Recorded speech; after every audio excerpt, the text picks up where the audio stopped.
Ez xebatkarê serê erda me, ez hero li derekê diherikim, weka ava zelalim. Ez bêcî û bêwarim, li hember bê ez wekî kertalim. Ez şeş meha li serê erda, şeş meha jî li bajêr betalim. Ez nexweşim, ez bêhalim, weka Eyûb ji kul û derda ez dinalim. Ez nigê şemitî me, ez îro bêhevalim. Umrê min çarde ye, tu dibêjî qey ez kalim. Ez bêqîmetim, ez bêrûmetim, elber dilê kesî nedelalim. Ez nanê tisî me, lêbelê ez keda helalim.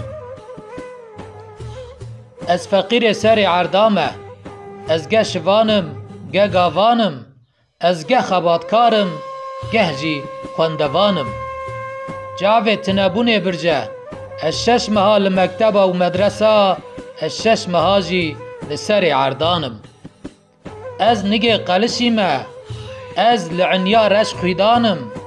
Ez hevalê nigê şemitî me, li ser riya heq dergivanim. Ez keda helal, ez av û nanim. Ez bêminnetim, ez wekîlê nefsa xwe me, ne azep û koleyê axanim. Ez ji bajarê Ruhayê li hember agirê Nemrûd mecerîjokim, ez alîkarê Xelîlûrrehmanım.